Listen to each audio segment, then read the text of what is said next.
Vicki Noratuk was born blind, not partially blind, completely blind. Her optic nerves were destroyed at birth from excessive oxygen in an incubator. And I honestly never heard of that before. But she had never seen light, never seen shadows, never even seen darkness in the way you imagine it. Nothing. Then on February 2nd, 1973, she nearly dies in a car accident. And for the first time in her 22 years of life, she sees.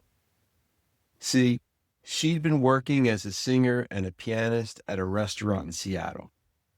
After her shift, the owner pressured her to accept a ride home from two drunk patrons.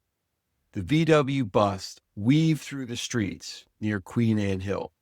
The driver said he was seeing double. Then the tires squealed, they spun out of control. Next thing Vicki remembers, she was floating. She found herself near the ceiling of an emergency room, watching a male doctor and a female nurse working frantically on a body below. It took her a moment to realize, hey, that's my body. She described herself as tall and thin at that point in her life. Totally accurate.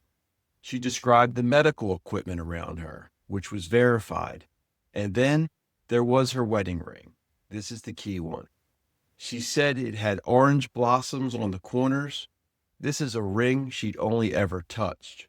She got it exactly right. She also noticed, and this is such a human detail, that they had shaved part of her long hair for surgery, and she was completely annoyed by that. But here's what really haunts me about this case. When researcher Dr. Kenneth Ring interviewed her years later, he asked what that experience was like, finally seeing after a lifetime of total darkness. And Vicki struggled to even describe it. She said it was like hearing words and not being able to understand them, but knowing that they were words. Think about that.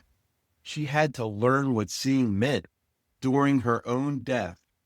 So here's the question I keep coming back to. If consciousness is just brain activity, just neurons firing in response to sensory input, how do you explain someone with destroyed optic nerves, with zero visual cortex development, suddenly having detailed, accurate 360-degree vision? The brain couldn't have produced those images. It never learned how. Maybe consciousness isn't generated by the brain. Maybe it's just received.